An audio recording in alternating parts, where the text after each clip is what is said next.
BuzzPOP hari ini pakai SPYxFAMILY episod 7. Para penulis kita hari ini, saya Nadzru Iskandar daripada BuzzPOP TV. Kaki anime kita Shazli American. What's up bro, how you doing man? Hey, doing great. Ayo.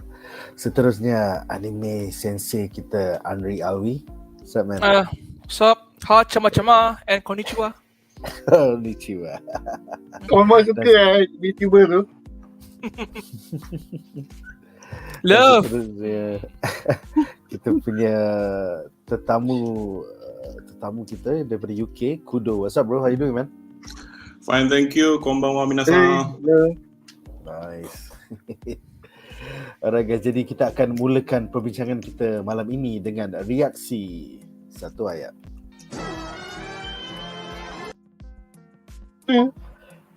Alright, so reaksi satu ayat aku terhadap Spy Family episod 7.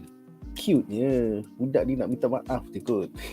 So, apakah reaksi satu ayat anda? Kita mulakan dengan Kudo. Silakan.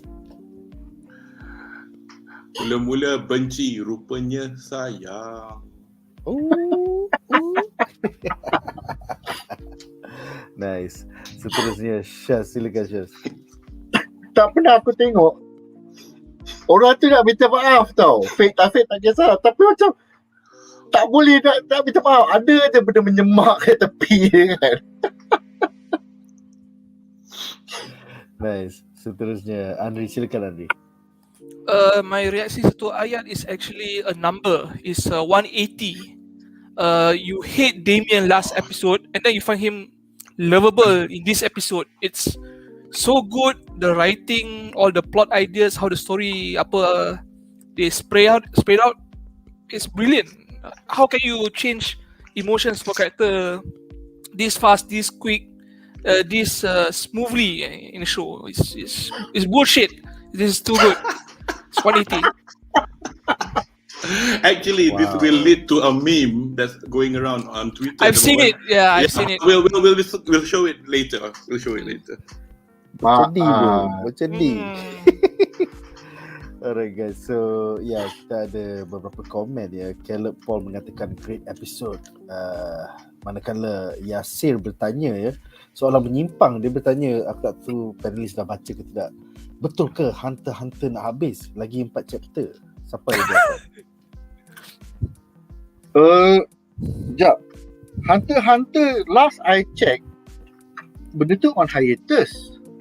So I do not know when bila dapat berita ni I kena check myself lah sebab I pun minat juga nak tengok ending tu. Ni Hunter x Hunter anime ke manga? Manga habis ke tak? Manga is like Frozen. Dia memang tak ada inspiration nak ni, tapi dia dah set up. Dia pandai nak set up tau, tapi nak follow tu dia macam sangkut sikit. According to Wikipedia, the series ended in 2014 after 148 episodes. That's anime presumably, but then manga, as you said, if it's on hiatus, then I mean I've not heard any news, but then again I have to admit aku tak ikut Hunter x Hunter. So dan Yasin cakap dia dapat berita tu daripada Twitter. So maybe Syaz kena tengok lagi kot into Twitter. Tapi Syaz tak ada Twitter. Syaz tak ada Twitter. Syaz Dr. Stone. Alright guys. In a good way. Dengan itu kita bakal membincangkan babak menarik kita yang pertama.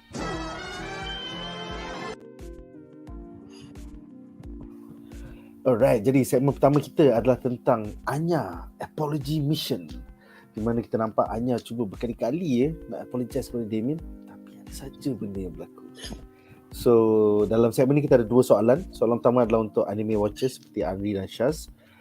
Apakah pendapat anda tentang usaha ANYA yang cuba meminta maaf kepada Desmond berkali-kali, namun satu persatu shenanigans berlaku to get in her way, especially Becky. Apa hal tu Becky tu? So kita mulakan dengan Andri. Silakan Andri. Okay. It's adorable.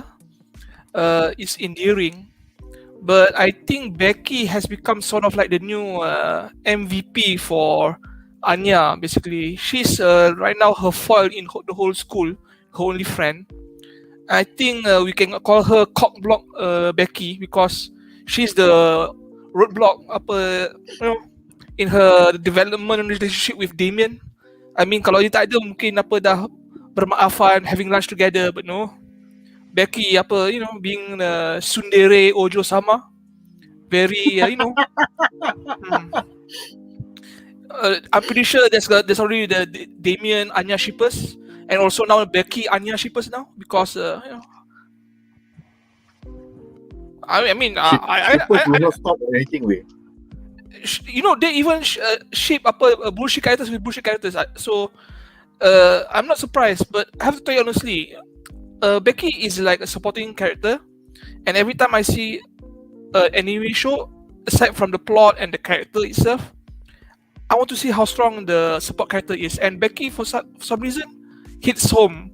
There's a lot of potential for her to be a bigger storyline. She's the Desmond's partner in the government in terms of weapons arm development. So there's probably the running plot there. And then we hear Lloyd kata, or maybe she's sent by her father to keep Damian away from getting too close with other people. Maybe they detect this Anya person she's dumb, but she managed to come in. Something's not right. Let's keep Becky, monitor her.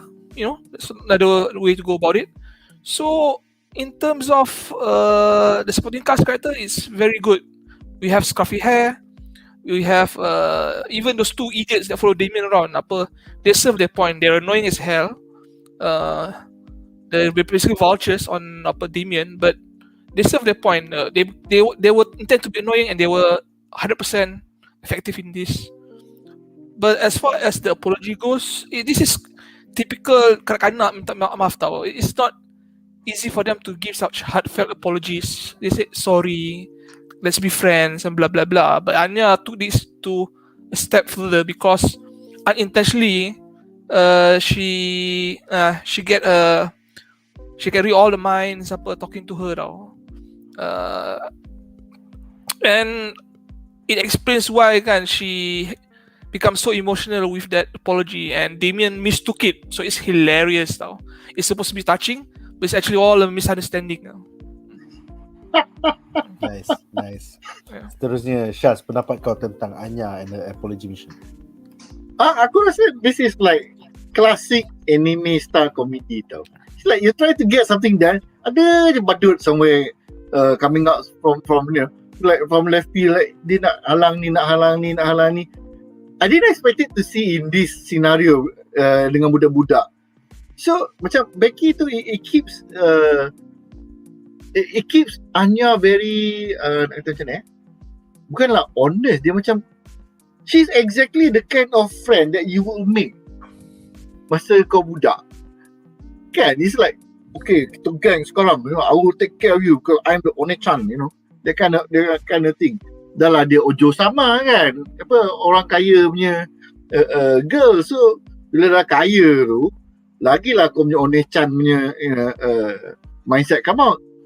So bila ada budak lelaki busuk ni dah datang into the picture, kau siapa ni, girls punya only, okay, boys stay away. Aku ingat lagi tau masa Tadika dulu, which is quite amazing lah, considering that benda lama boleh ingat, tapi detail-detail nowadays susah nak ingat. Ada pernah berlaku tu macam like a whole group of girls kan, masa birthday party kan, tiba-tiba like apa benda tu, sorry ini girls punya thing. Lepas tu dia semua bergerak gerombolan masuk bilik, tutup. Macam like, wow, I mean kita naturally budak, kita curious, kau rasa bang apa, ni girls, talk girls ni belah macam tu je. So it is something that is memang you can expect to see in real life, but maybe not to this extent lah. Macam siapa komen tadi, they nail the children quite well. So memang kalau ada orang yang berpengaruh ni, sooner or later mesti ada orang ikut. Macam kalau kita compare dengan Harry Potter pun, Arif yang komen, hey Arif, it's like macam Harry Potter pun you had those two Goyle and siapa tak. So this is like there's always wingman. Crab and Goyle kan. They will always have wingman. So kalau ada satu je nampak macam pelik lah. So they tend to be 2 or 3 people mengikut lah. So oddly enough 2 is the right number. Because 1 is a bit odd, macam jadi partner in crime. 3, 4, 5 tu dah macam itu dah gangster vibe kan. So 2 is just enough lah. You have 1 dumb and 1 dumber. It's a very, very good punya number. But the amount of shenanigans and the counter shenanigans, cepat minta maaf, apologize, say sorry, macam like wow. Melapar betul kan. I think it's just well done. It's well done comedy, really told from budak punya perspektif. And aku rasa yang Anya nak apologize tu is, dia sebenarnya nak apologize tu memang dia nak get it done with. Tapi dah tu macam anda kata, orang nyebuk-nyebuk tepi. So dia stress tau. Aku nak apologize ni. Orang kata kaki aku pendek lah. Aku ni ada kuman lah. Apa benda ni kan. Dia more importantly kan, she's trying hard not to punch again. Because we know she can punch. Dah kena belajar, kena train dengan Sesi kot. So all that feeling kan, dia jadi stressed. But the part that really caught my eye was the one yang not caught my eye, the one that really made me like, oh, kenapa Damian dia tengok dah berubah muka Anya ni. Then I realised that it's a perspektif dia tau. Macam like, kita bincangkan tu dalam segmen kita yang seterusnya. I just want to add something. I just want to add something. I think I enjoyed Becky's character so much that she may be my second favorite character in this series. First would be Anya, then Becky, then Yor. Because her character has so much potential to be fleshed out and become much more interesting. She's the Ojo-sama character. I'm just waiting for her to become a bit more as holic and funnier as the show goes now. Because she had that condescending eye, and I'm waiting for her Ojo-sama laugh, like, oh, that laugh. Damian, what are you doing here? Looking for Anya? Some bullshit like that lah. Terbaik. Kalau jadi memang terbaik. Yeah, there's much potential for character. Cool. I think my favorite comment adalah daripada Ian Wayne yang mengatakan Becky is typical protective best friend, the one in rom-com that needs to be defeated before can be with the main girl. Yep. That makes sense. Nice one. Kudo, any thoughts about Becky Anya punya dynamics? Oh, I think you're on mute. Bro. Silakan. Okay. Noob part 2. Providing entertainment for the masses. Anyway, Crab and Goyle in Spy Family is Emil and Ewan. Emil yang jongang, Ewan yang rambut besar. And just a quick comment. Somebody said that there's no tsundere in the universe of Spy Family. I think my fellow panelists was just describing somebody who's a bit standoffish but actually cares for someone. Just to add to comment you guys pasal Becky and Anya, yang seronoknya actually kau perasan kan, Becky still maintains that air of, as you say, Ojo sama orang kaya, because dia boleh in the same breath sayang Anya tapi dia kutuk Anya in the same place. Ingat tak dia kata muka dia taklah buruk sangat, tapi janganlah, this was in last episode, you know, she would cast aspersions of elitism. I mean, by through no fault of her own, because dia dibesarkan di rumah dia sendiri dengan orang kaya, semua dapat hadiah besar-besar. Yeah. So dia tak pernah bergaul dengan orang marhen kan. So dia akan cakap lah, macam dia kata, oh, can I be a milady too? We're not adopting you kan. Dia cakap macam tu juga, direct kat kau. And just to add also to the, as you say, the progression of how she's trying very hard to make an amends to Damian. I think it all stemmed for her failure for being close to Damian. Semua tu dia buat pasal Lloyd. Dia kan ingat kan masa breakfast kan, dia kata, I'm sorry, I suck at school. Betul, you pun, it's also my fault. Rumor guilt complex masa breakfast kan. So all she's doing is trying for world peace. I have to go see Sion Boy for world peace. Where's the, so dia buatlah the apology as much as you can. And another thing that we also see in this bit where, as you describe the shenanigans, is the trope of misunderstanding something. Kau pasal nak dalam anime kadang-kadang kita ada elemen where you think something is obscene but it's not, it's a misunderstanding. Macam jumpa atas katil dengan adik engkau ke, people orang ingat because as you remember masa all of them were like thinking, as you say, kaki pendek, muka macam raccoon, violent gorilla girl. So dia macam dia stress lah, okay lah, I minta maaf, menangis. Akhirnya bunga ros berterbangan. Damian's heart has been deflowered. Yeah, and also Damian himself is confused. Dia kata, what is this feeling? Apa ni? Tapi masa dia blush kan, masa bunga ros berterbangan kan, I think he knows what it is, but dia kata, oi, no way lah, aku ada perasaan macam ni. Takkan dengan budak rekun. Dengan budak rekun kaki pendek, tak ada duit. Yang bestnya reaction Lloyd. Allah, tak jadi. Plan B has failed. Aku shock jatuh, bunyi jatuh dia macam dulang tu. Aku macam you can tell they actually drop a tray there for that sound effect. For that sound effect, yeah man. Itu dibuat tray. Alright, for the second question untuk segmen ini agak spoilery. Jadi mereka yang tak nak spoiler macam Syaz, maybe want to log off for a while. So, soalan seterusnya adalah untuk manga reader, Kudo. Pada pengetahuan anda, adakah keluarga Becky, Blackberry Black Bell, ya, bakal memainkan peranan penting dalam the larger East versus West plot nanti? Nak tahu ke? Aku nak tahu. I don't mind. Aku nak tahu. You don't mind? Syaz mind. Dah tutup telinga dah. Dia dah tutup telinga dah, Syaz. Syaz, can you hear me? Can you hear me? Aku rasa dia dah tutup telinga dah. Okay, sorry. Because it has a delay. I was trying to ask you. Not really. But the expansion of Becky's role in the whole series is somewhat left field. And before we go on, will there be a Yuri connection between her and Anya? The answer is no. So we'll leave it blank. It's gonna be nice. You're gonna laugh your head off when it happens. So yeah. But I think because there was a comment earlier on whether or not Anya's family, Becky's family put her there to stop some shenanigans, because Becky's family, dad is basically a CEO of an arms company, which is pretty much, if at all, will be in cahoots with Desmond. What's his name? Desmond. Bapa Damian kan.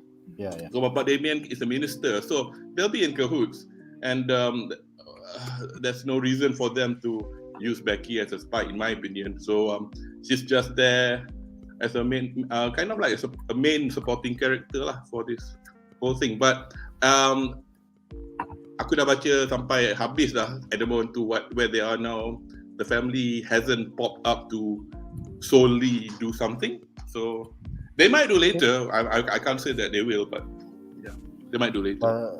Second bonus question adakah Lloyd Forger terpaksa menjadi pelbagai identiti di akademi indefinitely for this story to work?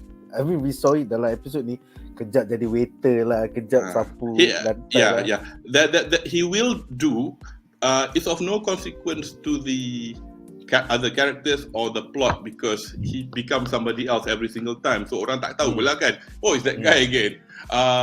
But kalau kita kata alah dia buat macam ni lagi, fair enough. But then again, cerita dia dekat sekolah tu je kan. He'll obviously tukar his face for other missions, whatever. And we have to bear in mind though, he will do other missions on top of Strix. Okay. So dia tak ada purely, dia kadang-kadang dia, tapi macam mini missions lah. Tak adalah macam, because Strix is a big mission kan. It's a major mission, so sometimes he will do a bit extra on top. Pasal I'm getting like reverse Detective Conan vibes. Instead of budak kecil yang force dewasa, jadi dewasa force budak kecil to get the plot moving. Yeah. Macam itulah. Alright guys, so kita ada beberapa soalan menarik. Pertama adalah daripada Muhammad Yasir yang bertanya, kenapa Damien tengok mata Anya lain dari mata penonton? Kita akan bincangkan ni dalam segmen kita yang seterusnya. So nantikan. Seterusnya Caleb Paul bertanya, do you ship Damien and Anya? I mean they're 5-year-old kids, man. Yeah, I can't. If I say something in this video, polis tunggu. Orang sebelah. Hello polis. Hello polis. Itu BuzzPOP ni orang. Sarap bagus ni orang. Itu kan. The Oni-chan police. But seriously, I mean, I don't know, they're kids. I see them as being cute. I'm not pretending here. I don't have secret hoards of stuff. No. Well, Betul. it's interesting to see lah. I mean, it's all on social media. A lot of people are doing fan art of them as older teenagers.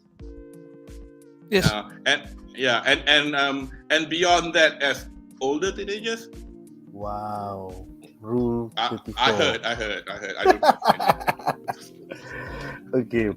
Komen terakhir untuk segmen ini, Arjoy bertanya, agak-agak bentuk tanduk di kepala Anya itu, adakah ia antena yang bolehkan dia baca fikiran orang sekeliling ini? Anybody want to take this? Antena? I'll say never say never. Pasal everything that I've read, including aku actually baca sampai aku korek Tatsuya Endo punya Twitter sampai 2016. I think I've mentioned before that basically Anya's character design is based on a character called Ash in one of manga called Rengoku no Ashi. Ash or Ashi. Basically she's a teenager besar.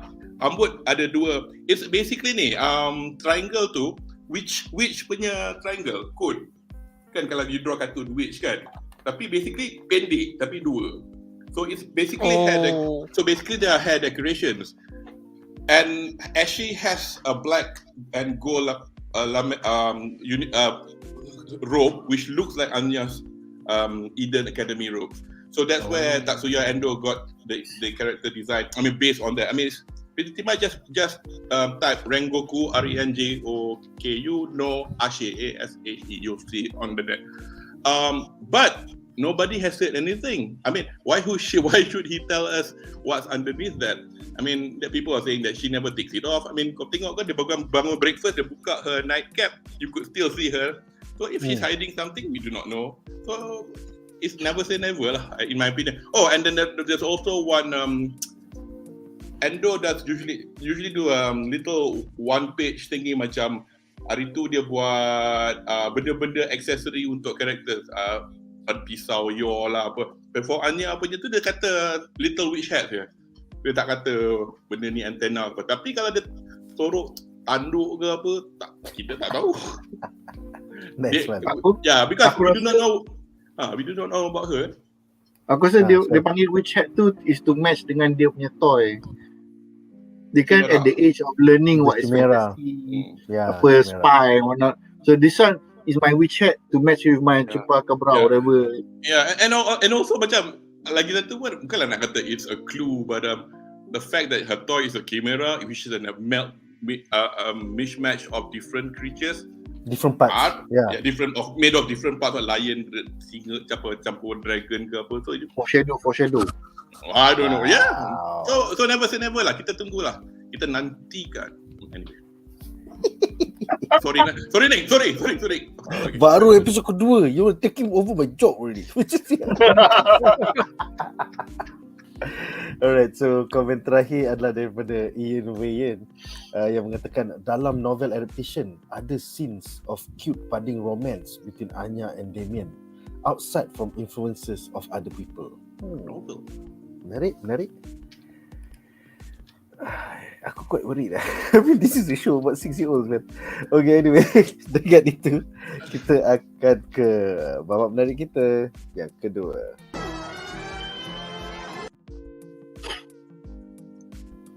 Alright, so babak menarik kita yang kedua adalah tentang Damien, love hate. So dalam segmen ini juga kita ada dua soalan. Soalan pertama untuk anime watchers Anri dan Syaz. Apakah pendapat anda tentang sifat benci Damien terhadap Anya yang mula berputik menjadi a crush? a childish crush. Do you expect this total 180 daripada Damian? So kita mulakan dengan Andri, silakan Andri. I already expected that this is going to happen. Damian's an arrogant prick. Everyone was afraid and respectful of him.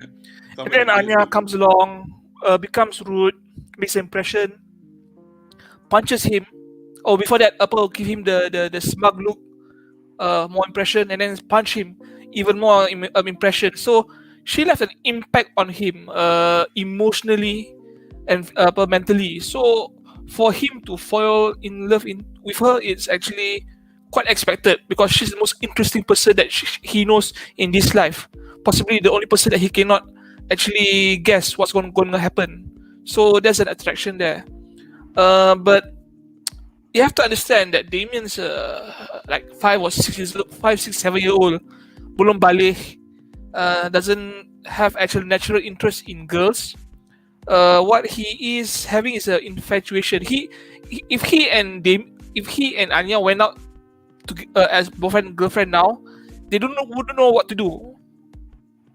Go first base, second base, doubtful. It's not gonna happen. So dia punya reaction is basically quite accurate for age-wise lah. If you ask a girl, right, why are you crying? Or this boy at school was bullying me, it's called Sadika. Or most likely the boy likes her, and this is her way of getting attention. Now spin this into this story. Damian cries, what's happening? Oh, this girl at school punched me. Why?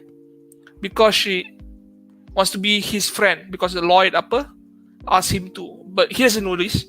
He probably thinks that it is that this girl is anomaly, interesting, and this may be mistaken for love.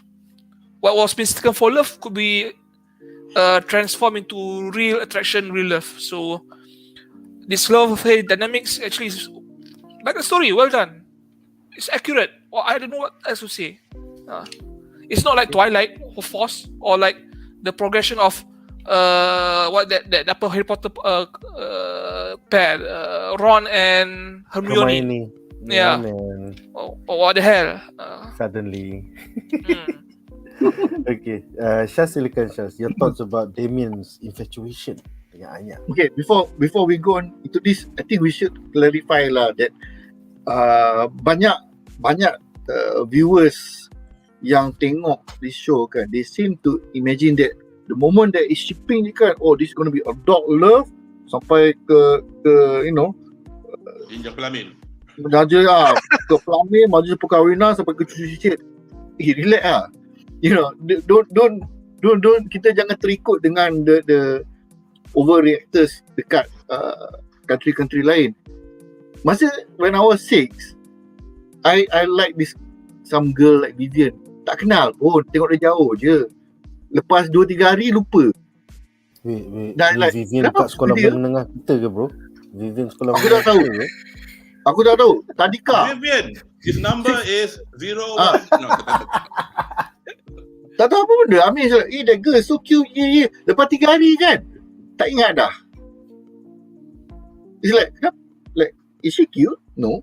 Then darjah 2, umur 8 tahun. Oh, there's this girl nama Azwin. So, but it's like bertepuk sebelah tangan, tengok dia saja. Lepas seminggu macam like, is she even cute? So, I mean, I don't know how this Damian dengan Anya is going to progress, but it is entirely possible and feasible kita akan suka orang macam tu. The love-hate punya scenario, because you are at an age where kita senang impress dengan banyak benda.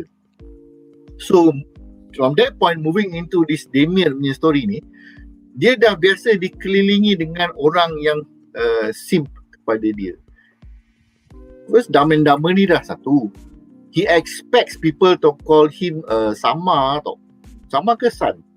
I forgot which was the word yang dia mention masa they call out his name.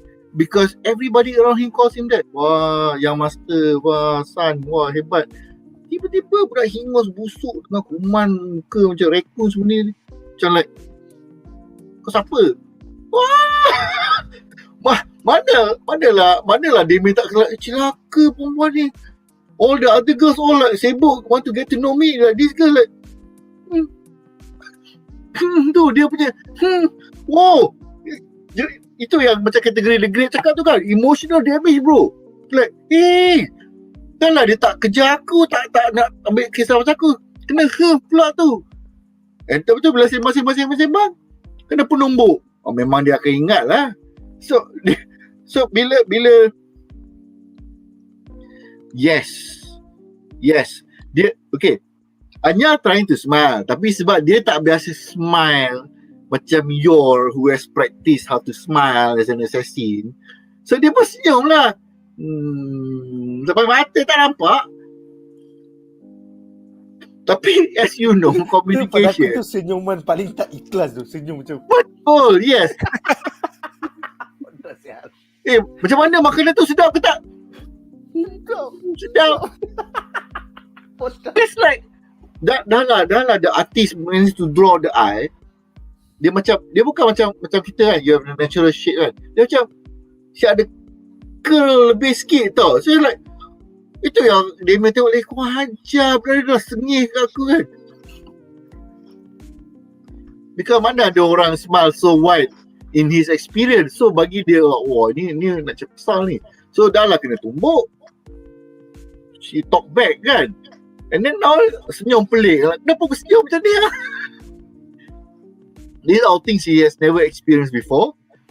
So it is natural for him to remember si Anya. Kena pula dengan dia punya Damian vision dah berubah kan. Wah, tiba-tiba jadi cute. Memanglah you akan rasa cute. She's the only girl your eyes is focusing on right now. You akan rasa cute lah. Sama lah dengan budak Vivian masa aku dah umur 6 tahun tu. Aku tak kenal pun Vivian mana, sekolah, like her full name, like, wah, dia Vivian nice. Lepas 3 hari. Maybe if you punch her, maybe something could have, developed. I think by the end of the season kita akan tahu semua crush Syaz masa dia membesar. Betul tak? So, I believe in one-sided battles. Kalau orang boleh tumbuk balik, aku tak tumbuk. Yeah, by the way, Kudo, anything you wanna add? First things first, Vivian, Azwin, we are very sorry.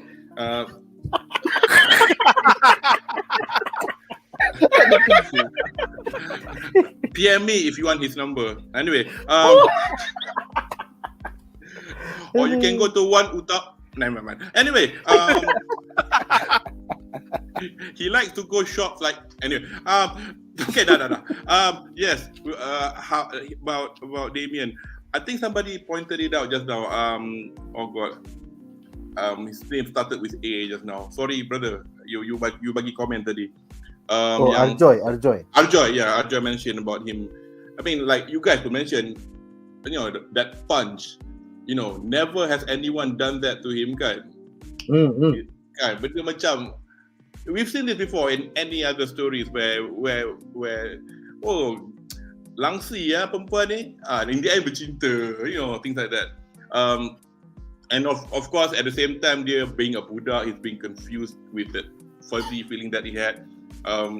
Because kalau you tengok, I mean I caught it by accident, not that as I say I do, my Japanese is level kosong rendah, tapi after watching and reading a few things you can catch a certain word. Like when Anya kata wak-wak, which is what we call in English is onomatopoeia, perkataan yang onomatopoeia. Kan, it means excited. Damian masa dia punya monolog tu dia kata moya-moya tau. Moya-moya tu maknanya one of the feeling of fuzziness. Dia tak tahu apa benda ni. And unfortunately, as I unfortunately mentioned it early on in the earlier segment, which was lepas dia nangis bunga ros berterbangan, then he kind of like, bloody hell, this is a crush. And of course dia tak nak mengaku kan. I mean, he even said the line, I can't believe it, she's a commoner. Macam bawah, darjat bawah. I mean my macam my favorite, my two favorite kutukan kat dia was basically the violent gorilla girl, Boryoko Gorilla Onna, dengan rakun, not just rakun pendek. Tak, Chibi Tanuki. Chibi kan cute kan? Chibi Tanuki. Anyway, are we on to talk about the eyes now, you think? Or Nick? Boleh. You want to talk about eyes sekarang? Aku akan share sekarang. So basically, we were talking about the memes that going on about, and then somebody comment kan, apa pasal Damian nampak lain. So basically the anime and the manga try to convey, nak buktikan memang crush. Pasal apa? I don't know if anybody's watching this on a big screen on a computer. You nak screen cap ke? The top is the bit where the original animation is. So basically aku crop ni to make it about the same size when Damian sees her. The clue here is the eyes. The detailing in the reflection in the eyes is extra, mengalahkan Hindustan dengan pipi merah semua. Actually the lines on the hair all detail. Dia cinta. Dia nampak semua ni kerana cinta. Mengapa cinta kau? Cinta bro. Cinta kerana cinta monyet lah. Cinta monyet lah, budak-budak sekolah kan. Yeah. This is one of the reasons why I actually do not read the manga. I actually waited for the anime. I don't think you can get to see this, Damian punya vision love filter on the manga. Maybe you can see it panel by panel, but seeing it animated, it's actually much more satisfying. I mean, he's basically looking at her with a soft focus and love lens all the time. It's going to be very interesting going on to see how she sees her in the future. Maybe she'll, in Sailor Moon, when Tuxedo Mask muncul, and then Sailor Moon becomes all thirsty for him, and then she all the scenes slow down. I'm expecting that. It's the same, yeah. Alright, soalan kedua kita adalah untuk manga reader Kudo. Syaz maybe nak kesian Syaz. Asyik kerja dia tutup telinga. Masa dia tutup telinga, kita bagi phone number dia dekat. Tak. Okay, so pada pengetahuan anda, adakah Damian crushing on Anya bermaksud plan B Lloyd Forger is still in play? Apa pendapat kau, Kudo? Silakan. Tak ada pendapat, tapi one thing for sure, kind of jawapan ni macam pesong sikit, tapi I think it's still relevant to your question. Damian kan, I think macam last time kita bincang bedah on 4, 5, 6, people were asking, will there be a redemption arc for that bastard teacher kan? And I was going, although I've read it, I still don't want a redemption arc for him because he's tak gunanya orang. Tapi Damian, dia tak pernah diportray sebagai somebody yang tak guna. Dia sebagai seorang yang sombong. I mean, he's full of himself. Dia anak somebody. Dia expect to be fawned over. Macam Draco Malfoy lah masa masuk Hogwarts kan. Dia expect to know, people know who he is, who his father is kan. So, but there is something about him that will be revealed later on in the multiple chapters to show us why he is like that. I don't know whether this is spoilery or not. We've mentioned about how Harry Henderson is seseorang yang berintegriti, kan? Sanggup tumbuk cikgu yang sanggup make a small girl cry in an interview and all that. There is an element of that in Damian. Dia seseorang yang berintegriti. I mean, I will not say in what manner he will show this, but it's quite important. You'll probably see it in the next chapter or episode or the one after. So I think a lot of people will like him, but nevertheless he will not turn 180 jadi orang baik terus because baru berapa episod kan, kira macam because he's still searching for it kan. But kita akan tengoklah dia macam mana. I mean, there will be one chapter later on pasal dia je. Cool. Pasal, it'll be in the volume yang ada gambar dia on its own in the front of the manga. And then you'll kind of appreciate where he's coming from. He's not like bukanlah yang somebody yang jahat tak bersebab. Dia misunderstood lah. Dia ada sebab pun. And this will fall back on to the bit when Lloyd meets Damian's father. So I will leave it at that lah. Aku rasa clue dia adalah second son. Damian is the second son. So I think that is the name. Yes.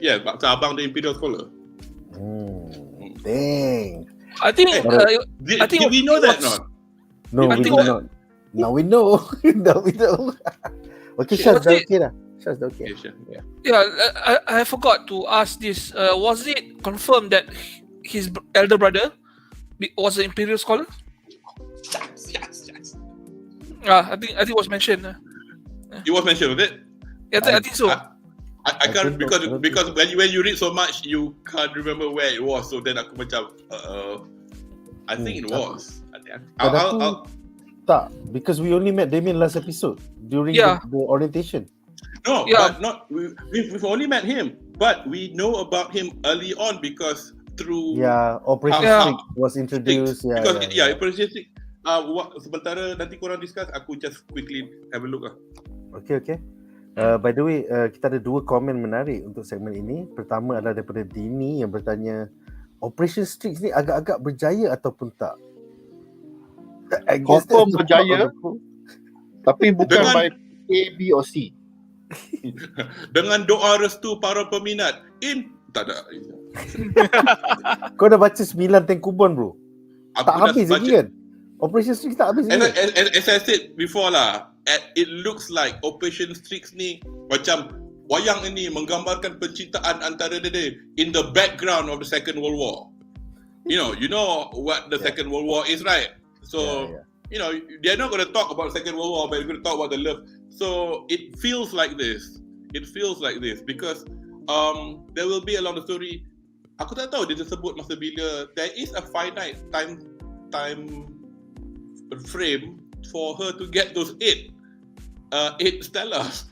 Bila kau baca, okay, but it doesn't look, aku rasakan macam walaupun dalam ni ada 5 chapter, aku rasa ni 5 hari je kot. That's how it, walaupun banyak chapter, so tapi dalam anime I don't recall them mentioning there's a time limit. They just mention je. I'm not mentioning the time limit. I'm mentioning there is a time limit. So it's half spoiler. Sorry, but I've not told you about membincangkan, so I'm safe. I was under the assumption that Operation Strix is like Trump's border wall plans. It's supposed to be under his administration, but it could extend beyond that. So Operation Strix is going to happen and completed no matter how long it takes. At least that's my understanding. It's like a long-term punya operation now. It's not like a tactical mission strike or something like that now. Tapi also the operation was actually handed to Lloyd, so I presume, and then since he's number one spy, everybody's looking up to him. I got a feeling he has to see it through. Betul lah. Tapi nampaknya berpanjangan lagi lah Operation Strix ni. It is the basis of the whole series. So, but the thing is also, I mean, bukan aku rasa kalau panjang sangat, aku takut macam orang kata, why should we watch this? I'm going to watch until like 27 seasons until we know what the operation is all about. I mean, how it ends. I mean, the aim is satu benda aja, and we know all that. And but taking into context that the fact that the final manga Tengkuban is actually volume 9, and taking into context when people say volume 26 yang habis for a series is short, so we shouldn't be fretting whether or not lambat lagi ke. Macam mana alur cerita ni, ya, betul. Pasal because kita tak introduce banyak faktor lagi dalam cerita ni. Alright, it's early days. Early days. Alright guys, so dengan itu berakhirlah segmen ini dan kita akan ke babak menarik kita yang terakhir.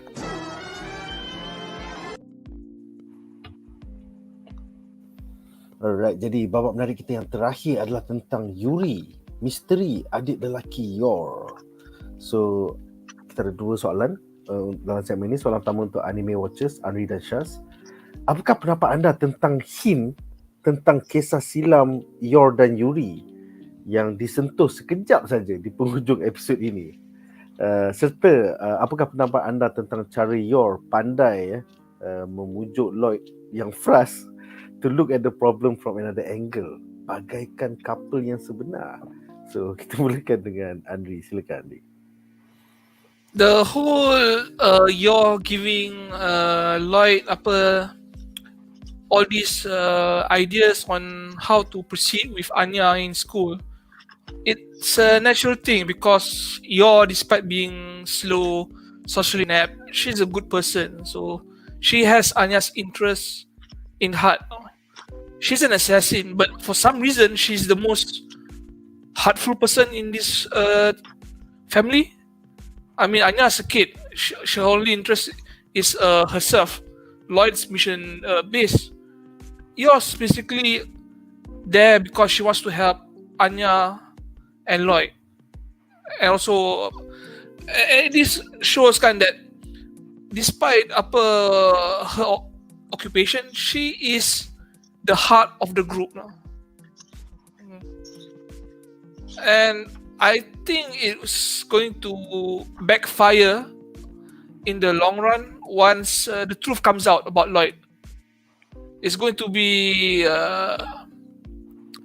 some sort of like an ultimate betrayal for her, and then you'll see the raw emotions flow out from Yor, and then she'll react wholeheartedly, and that could be tragic because it is hinted from Anya, right? Mama, don't kill Papa. Yeah, she'll kill Papa once she finds out the truth. Tak apa bro, they will soften the blow by making her fall in love with Lloyd first.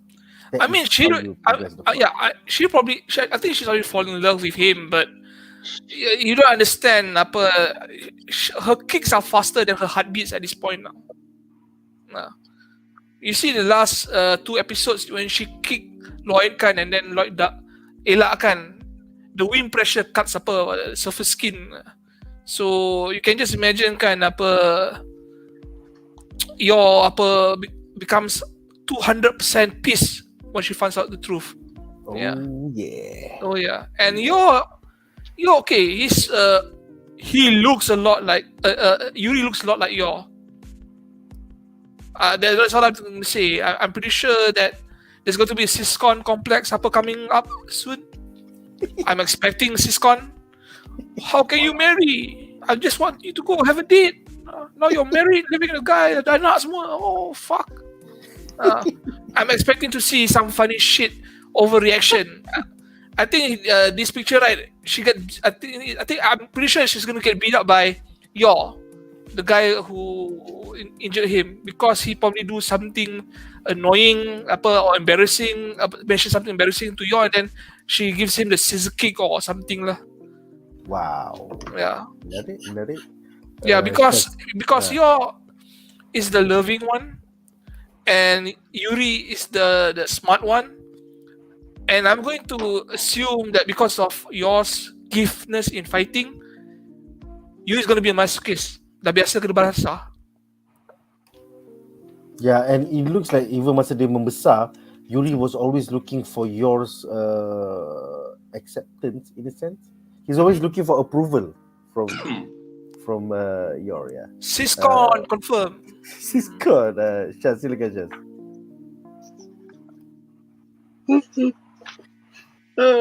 Anri punya interests is quite amusing and interesting sometimes.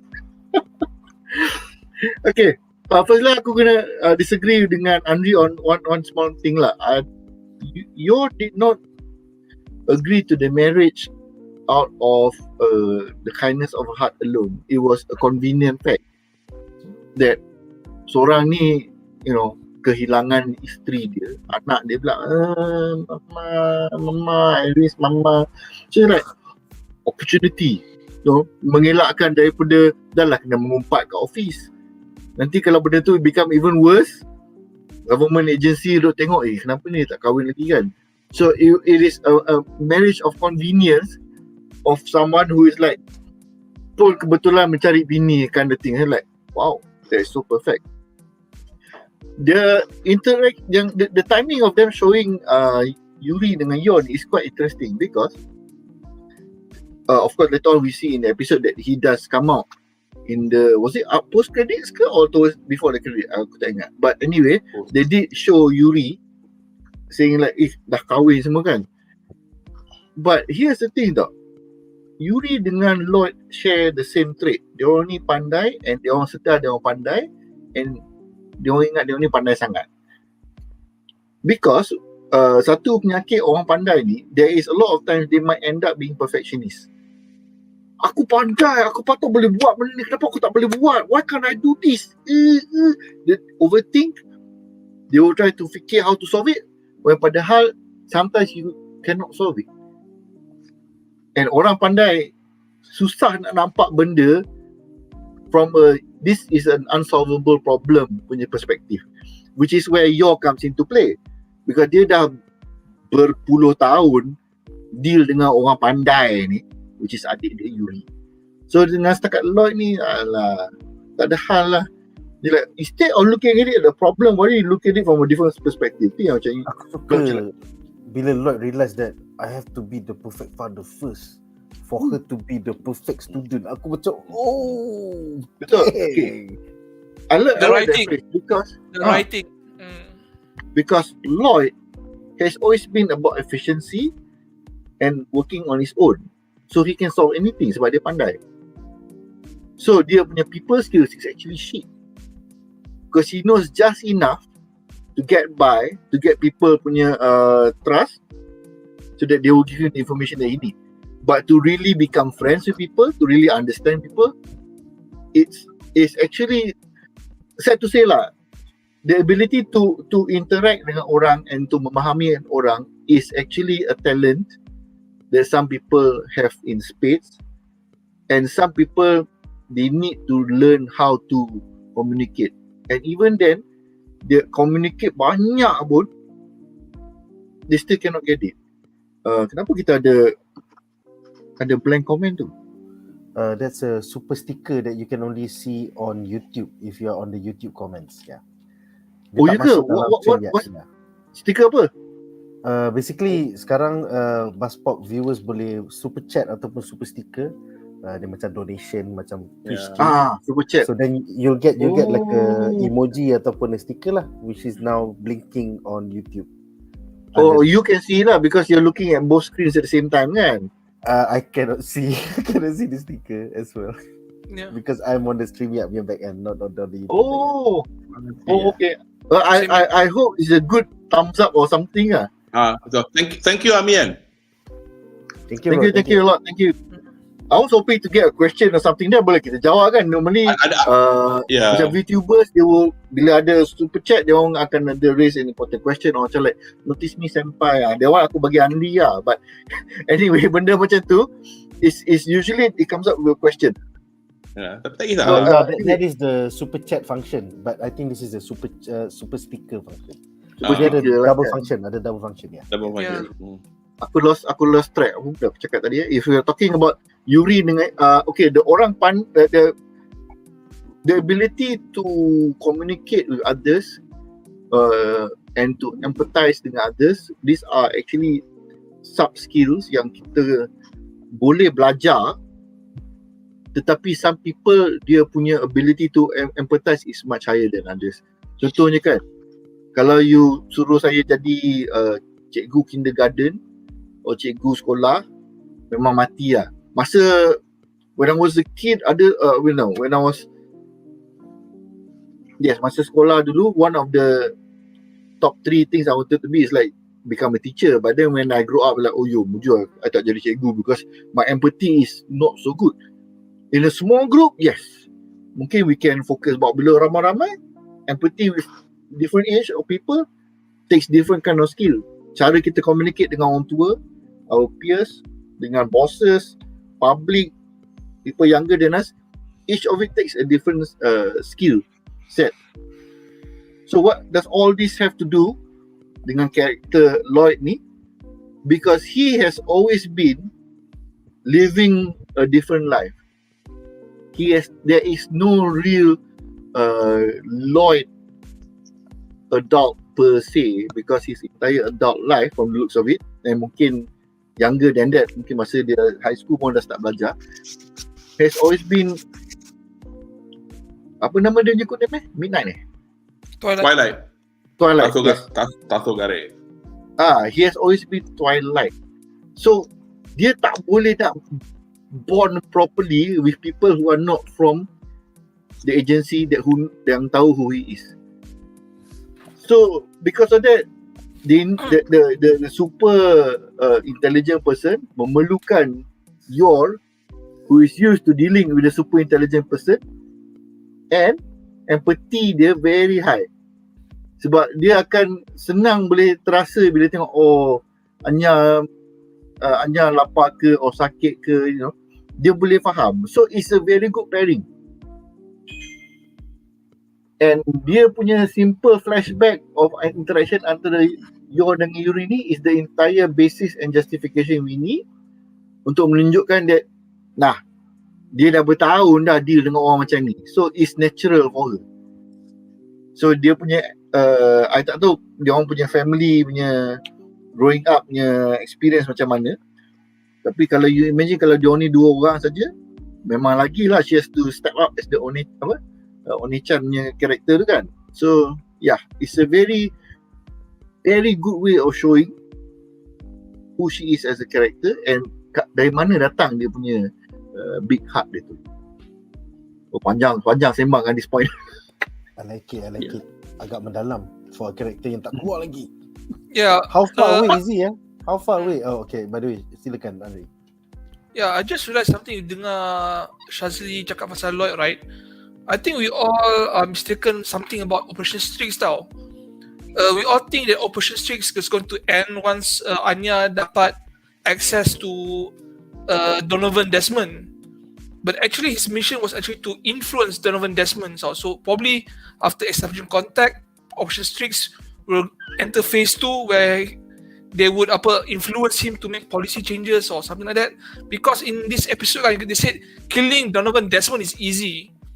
But this plan kan is like we're trying to change the whole nation kan subtly instead of just killing off a political target.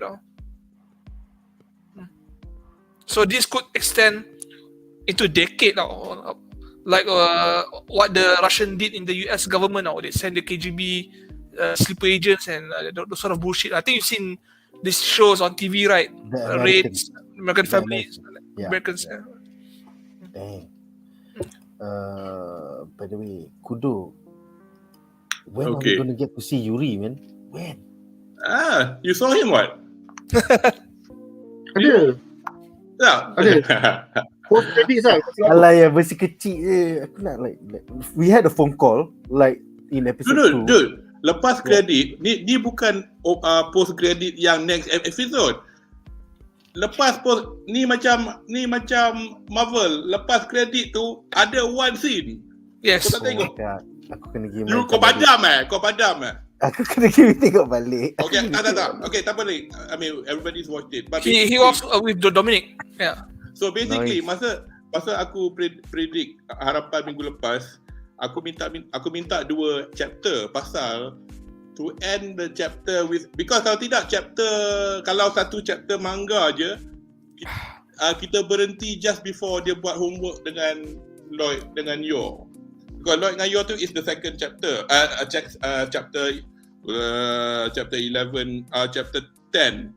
So this was chapter 9 and 10 because so chapter 10 starts when Anya was doing the homework and chapter 10 ends basically. Mula-mula aku tengok malam tu aku macam alah asal dia potong, but then aku perasan Netflix selalunya dia dah tulis macam dia dah pasang the next trailer from some other show kan, tapi tak ada apa. So I said tunggu habis tengok betul dia tunjuk a scene, not the next mission episode.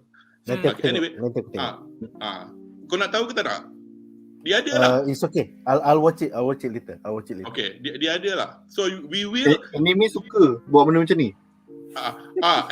This is quite left field because I can't remember from the previous episodes from SPYxFAMILY whether they've done it or not.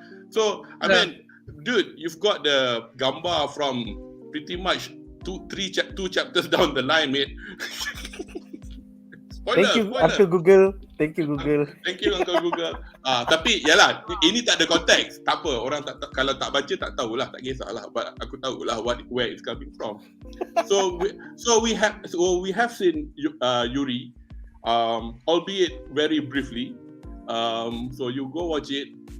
It will but now pasal kau tak tengok, he said something which is really important.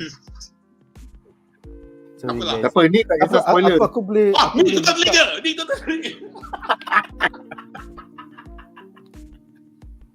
Okay, Tak lah. silakan. Boleh? Okay. Boleh, nanti kita thumbs up dia pula. Okay.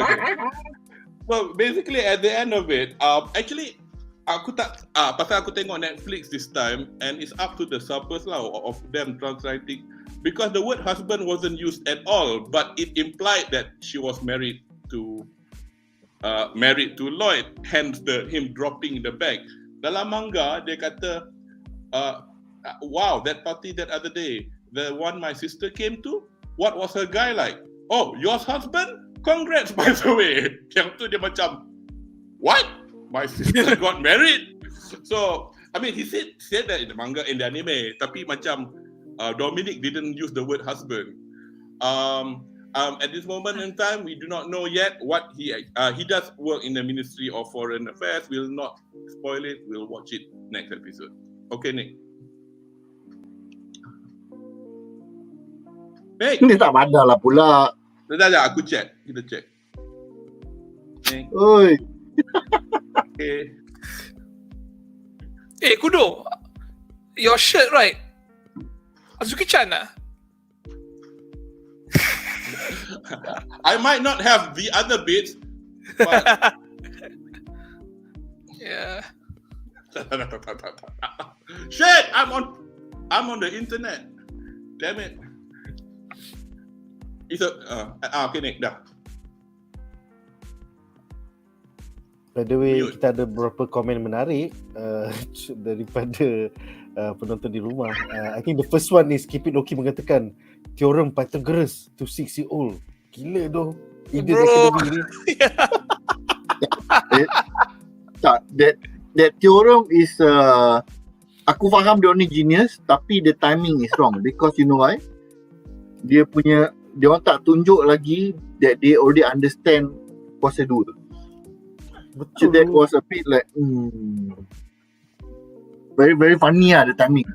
Aku tak kisah dia tunjuk something which is very high concept, but at least tunjuk lah dia, you know, mungkin the first page dia orang tunjuk kuasa 2 ni apa, like 3 times 3 is 9. So by this logic, this is the Pythagoras theorem. Tapi dia macam like just that terus macam like On day 2 of school. On day 2 of school.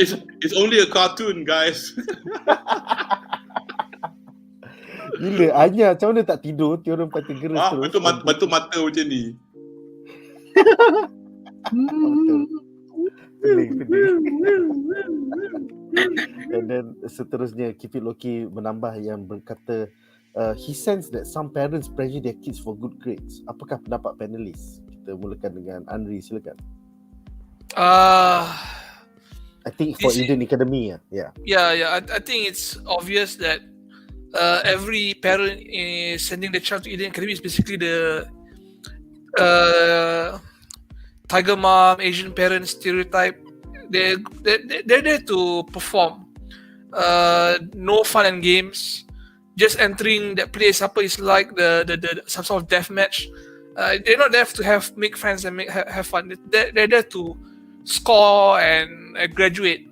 They say even if you're not imperial scholar, just graduating from Indian Academy, like it's like graduating from Tokyo University. I think that's the most prestigious institute of learning in Japan. Right. Yeah. So yeah, I'm pretty sure every parent got pressured. Maybe not Becky lah. I mean, she's set for life lah. She's smart enough to run the company once she graduates, so she doesn't have to be Imperial Scholar, just graduate and then get married and run the company. She probably has the least pressure in that whole alumni. Betul. Just a side. I suppose in relation to Eden, basically when Endo did the story, he modeled Eden Academy to an actual college in England called Eton College. I'm sure you've heard of it. Yeah. But it feels like Hogwarts. Hogwarts looks more like a castle because aku tahu when they shot some of the exterior scenes dekat Anik in Northumberland. Hogwarts looks more gothic. Actually, if you go look, kalau kau pergi balik chapter 4 yang kena kejar lembu tu kan, when they were walking to ada double arch before the statue where they all respected the founder. Kalau kau Google or Wikipedia Eton, E-T-O-N College, you could see those arches. So and a statue, somewhat similar to that. I mean, obviously lah. Nanti bila jalan tu, kalau korang pernah pergi, Nick, you studied in Britain. Have you visited Oxford or Cambridge? Yeah, I did. I think sometime. And I'm sure you are aware of this concept called the Bridge of Sighs. It's a bridge connecting two buildings, which is basically modeled after buildings you could see in Italy or Venice. But so we had that in Eden College. So pretty much, Eden Academy is modeled after a very posh British independent / public school. UK kelakar, public school tak mana public, maknanya independent private fee paying school. So basically kalau kau masuk such schools, memang pressure tinggi lah. And then of course British parents aren't tiger parents, but then again kita kena bear in mind, fairly or unfairly, there will be elements of old boys, network, blah blah. Nak masuk Cambridge, Oxford dari Eton pun boleh dikatakan interview dia minum kopi je kot. Old boy. I mean, I'm probably casting aspersion also. If anybody who graduated from those institutions, I mean, you can't blame us. I mean, but it's true. Most of the prime ministers of UK went to Eton. Banyak lah datang betul. And all royal, macam Prince William pergi Eton, Prince Harry pergi Eton. So it is expected lah in the story where you get Eden to be filled with the creme de la creme of society. Anak politician, anak whoever lah, people in industry. Macam SKK. I didn't. Somebody mentioned that. My father is a old boy, so. Oh yeah, no worries. My grand. Aku France dulu tak masuk, tapi I guess there's a blessing in disguise also. Yeah. I refuse to go. So yeah, but yeah, I think the homework scene was quite funny because she was reading their minds and Lloyd punya kepala was filled with all this.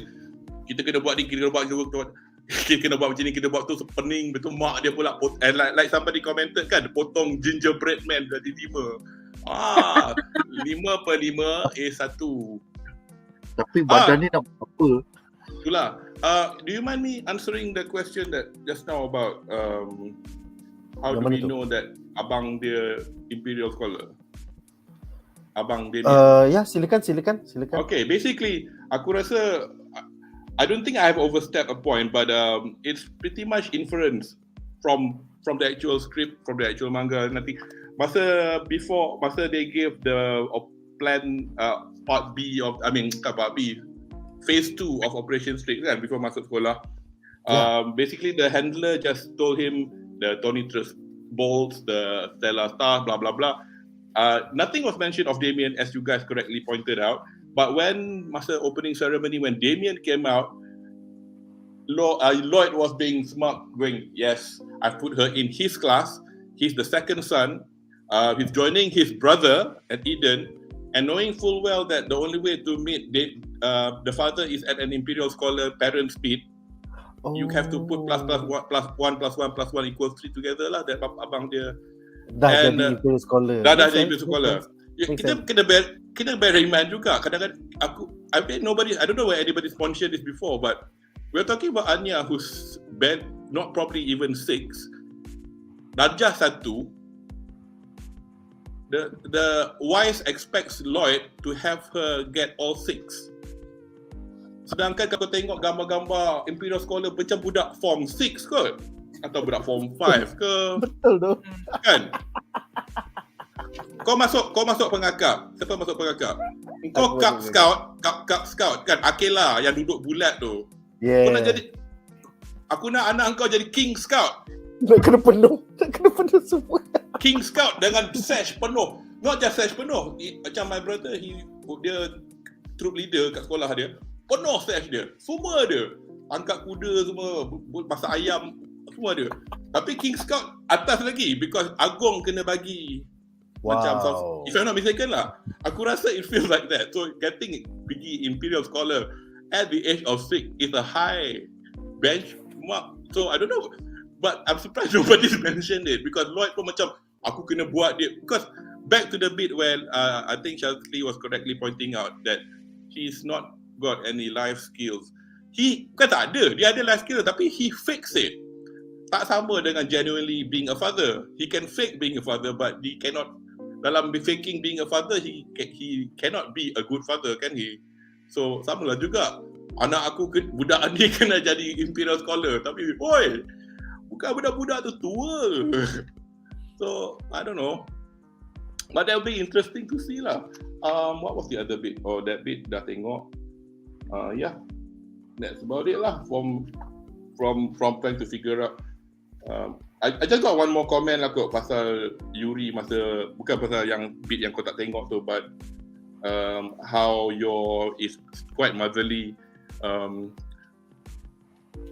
At this moment, we, as you correctly pointed out, kita tak tahu apa jadi kat parents diorang, apa pasal Yor was taking care of him. But I think she's already alluded that he's quite smart. So dia pun fikir, have I been a good sister because aku tak pressure pun dia kena belajar sendiri. So, but I think that point in her life made her think about things that made her give a pretty much good advice to Lloyd actually, much to my surprise, as you guys said. Dia tu blur juga, tapi advice dia suruh man lah sikit dengan anak kau tu. Dia nak ke jadi Imperial Scholar? You yang nak kan? Itu dia terbaik tu. There was a different angle to look at it. Kan? Dia macam, it's like, yeah, and then he said, dalam hati dia, yes, I want her, but because this for the mission. And then I guess you could see some realization that, yeah, it's not fair on this kid, but I have to do this for the mission. So you know, this is chapter 7 in, and they're having this crisis of macam mana nak buat ni. Yeah, so the Imperial Scholar plan nak jumpa Bapa Desmond, Bapa Damian is plan A. So plan B is dia punya plan nak jumpa kat rumah lah. Plan B ni macam terumbang ambing sikit. Tapi we'll see that what happens next lah.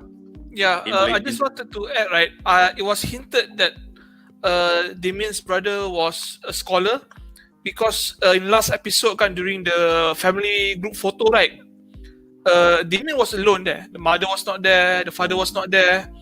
I think that's because kan, they were not there because there was no point being there because the elder brother is the pride of the children now, probably the elite. Dah ada Imperial Scholar, all the hopes and expectations are on him, and Damian is like the second son, the middle child, whatever it is, the runt of the family. So there was not expectations, they don't want to waste time, so they just focus everything on the eldest elite brother lah. But also for the fact that we all know that from observation by wife that the father will not turn up at school anything other than an Imperial Scholar parents meet. So that was only an opening. So as opposed to him tak suka sangat Damian, but he will only turn up for the Imperial Scholar parents meet. And besides, there'll be people relevant to him lah, macam anak. I mean those scholars parents were ministernya anak ke, whoever ke. I have a feeling the elder brother is going to be like the possible main villain for this whole series, the possible Voldemort character. I'm quite interested. It's quite interesting that you mentioned that because to this point, abang dia kita tak tahu macam mana rupa dia lagi. Yeah, exactly. He's like he's foreshadowing in the presence, but it's there. Yeah. Not just in the anime. I'm talking about me reading 62 chapters. Nine Tekubos in. We've not seen him yet. Possible because once he happens to appear, right, the shit hits the fan. Anyway, just another side story before where Yuri punya voice actor, I mean for peminat-peminat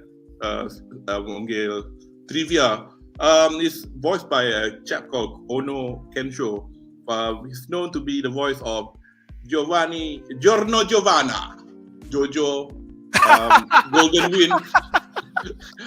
He's the voice of Shaz's favorite anime ever. He is Kuroko from Kuroko no Basket. He does quite a lot of supporting voices for supporting characters in quite a lot of famous series lah. He's in Boruto, he's in quite a few others lah. Dia ni quite good lah. Tapi aku ingat dia pasal dia Giorno Giovanna lah. Budak. I wonder how he's gonna play Yuri then.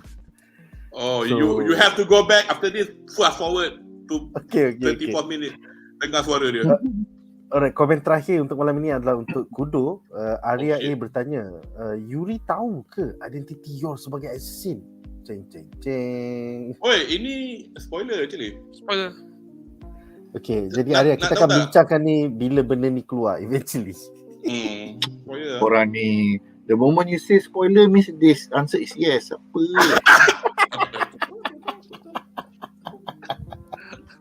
Habis tu aku nak jawab apa? Cakap, saya tak tahu. Ya, sama-sama kita nantikan. Apa ni? Katanya, macam ni jadi panelis. Because if the answer was no, then it's not spoiler. Okay. Alah, dah 3 orang tak tahu. Okay, apart from Anja, tak tahu each other. What is another one? Come on lah. Yeah, man. Yeah. Alright guys, so dengan itu berakhirlah 3 babak menarik daripada episod minggu ini, dan kita akan membincangkan harapan kami bagi episod minggu depan.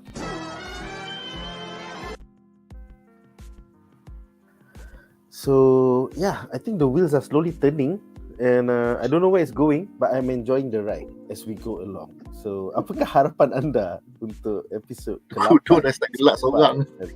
Kita mulakan dengan Ari, silakan Ari. I'm pretty sure next episode is going to be a Yuri episode. I'm hoping to see some dumbass things from him because I love Giovanna character in JoJo. I want to see him do something bad and possibly be beaten up by y'all. I also want to see more Becky next episode, and most important of all, I want to see more Miss Hellwood next episode. Where's my MILF diet? Where's my MILF? No MILF. That one susah kot. Handler, aku rasa setiap 5 episod baru kau dapat satu. Okay, satu babak handler, ya. Well, you know how I roll. So. Syaz, silakan Syaz. I'm actually hoping this one, I do not know it's going to happen. I'm hoping Yuri akan berjumpa dengan Lloyd dalam situation yang dia tak kenal lagi. Itu macam like, you know, through some misunderstanding, macam like, ini mamat ni kau hajar ni. Itu Lloyd macam like, siapa mamat pengap ni kan. So that will be the perfect setup. Lepas tu finally jumpa rumah dia orang. Oh, Nechan, I finally like, why is that blonde in this house? Lepas tu dia cakap gaduh kan. Lepas tu kena pelempar. That'd be nice, man. That'd be nice. I would love to see that happen. That is my main harapan lah. Yeah, dia macam mistaken identity taken to the next level. Dia ingat penyangak. Penyangak tu ingat hal. Tu dia cakap gaduh. Lot. Tiang. Lepas tu pegang kepala. Oh, ini ke husband kau? Shit. Kudo, silakan Kudo. Okay, aku punya harapan is probably, again, as I said last week, it's going to be so fake. It depends on, at the end of each episode, it will tell you the title of the next episode. Is everybody aware what the title is? Kalau tak tahu, kalau tak ingat, stop. Kalau kau press stop. Yeah. So aku rasa for ni tak apalah. There's another angle I can go on it without using it. But because of that title, I was just gonna anticipate how much of the next story in the manga that's gonna be in the next episode. Because yeah.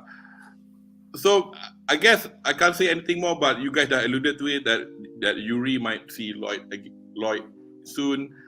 What I will say is it'll be in a manner that it'll be very interesting, but whether or not that's going to happen next episode or the episode after depends on whether or not the anime studio decides to because masalahnya the next chapter ni rasa macam panjang sikit tau, because it introduces Yuri a bit more properly to kita tengok title, which we are aware of. If you were to look at the end of this chapter of the episode, it will tell you what the title is, and it makes sense for it to possibly be just one chapter, because the following chapter for me would be episode 8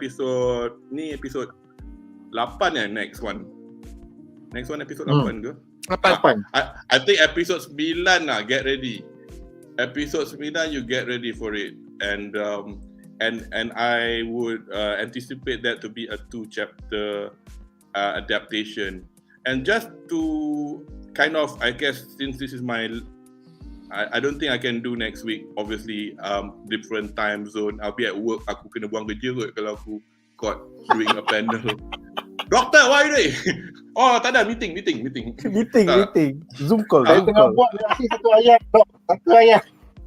Why are you speaking in that language through your nose? Oh, it's the Malaysian Association of, anyway. We were talking about, I can't anticipate how many episodes there will be, how many chapters will be put into each episode. I just flicked through all the episodes just to give have a feel to see where we will end in this season, which is the end of the year. On Wikipedia, it's proven that we have 12 episodes this core, so we'll finish on the 25th of June.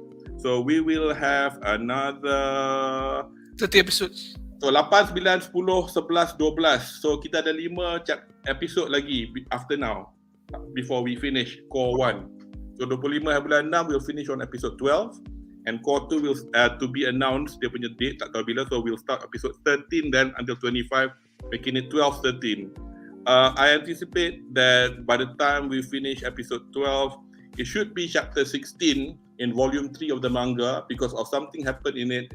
It rounds off that core nicely, as opposed to make it tergantung. There'll be something happening which will be quite nice. So yeah, expect that lah. And then when we start the second core, basically, again we feel that okay, it's another length of another bunch of stories of Lloyd trying to pressure Anya to get the stellar stuff, but there are a few things that's happened at that time following on the last episode on first core, which introduces us to the next character in this whole thing. So yeah, tak gering gusi lah cerita Kudo, ni. Nice. The new character is it a she, and is she myth related? Andri, I advise you not to anticipate too much on that aspect, because I will call the police on you. Oh, there's a no. Okay. No. Cerita budak sekolah, bro. Mana? Budak sekolah. Budak sekolah in character. school. They are MILFs in school. So siapa yang tengok cover of the subsequent manga akan faham apa aku cakap. Okay. Ooh, okay. Oh, and then by the time, I don't know if any of you into design, any other penonton into design. I mean, you've seen manga's cover kan, diorang duduk atas kerusi. All these chairs are apparently real chairs, designed by real designers. Wow. Because aku ada kawan who's into architecture, and rumah dia filled with little pieces of, oh, this is a Peyton chair, this is an Eiffel chair. I don't know, aku bukan architect kan, tapi ada tahun bila design lagi. So kalau korang ultimate fan, I dare you guys to buy the chairs of all these. Wow. But they are real chairs. They are real chairs. So there's one for every character. Becky punya chair, Frankie punya chair, semua ada nama. But ada kat is it period accurate? As in that it's dia okay lah. Okay, pasal apa? Cerita ni pun setting macam aku perasan tak, as I said, I'm not an architect. I have a few architect friends who've been influencing me to buy pieces for my house, and I was like, gilanya North Korea, tanah lah. Tapi when you see the aesthetic of it, and then you go like, cantik juga. Those stuff are like 70s, 60s, so it fits with the aesthetic of the story. So this aren't chairs from 2022. It'll be chairs from those times. That's so cool. If you can get it, kau kaya lah kau rasa. Nice. I wonder if any of them were like Bauhaus designs, considering that it was around that era anyway. Cool. I shall not say anymore. Architecture gelap. Kudo trying to say bow. I can bow your house. I can bow your house. I can bow your house. You can smell your bull. Alright guys, so aku rasa dengan itu berakhirlah perbincangan kita malam ini. Terima kasih kepada para panelis kita. Panelis jemputan Kudo daripada UK. Thank you bro. See you in the UK next week in the chats. Yeah, downgraded again. I mean, no offense to people in the chat. Terima kasih kepada Andri, Anime Senpai dan juga Syaz Kaki Anime. Itu saja untuk malam ini guys. Terima kasih kerana menonton. Majulah fandom untuk negara. Bye guys.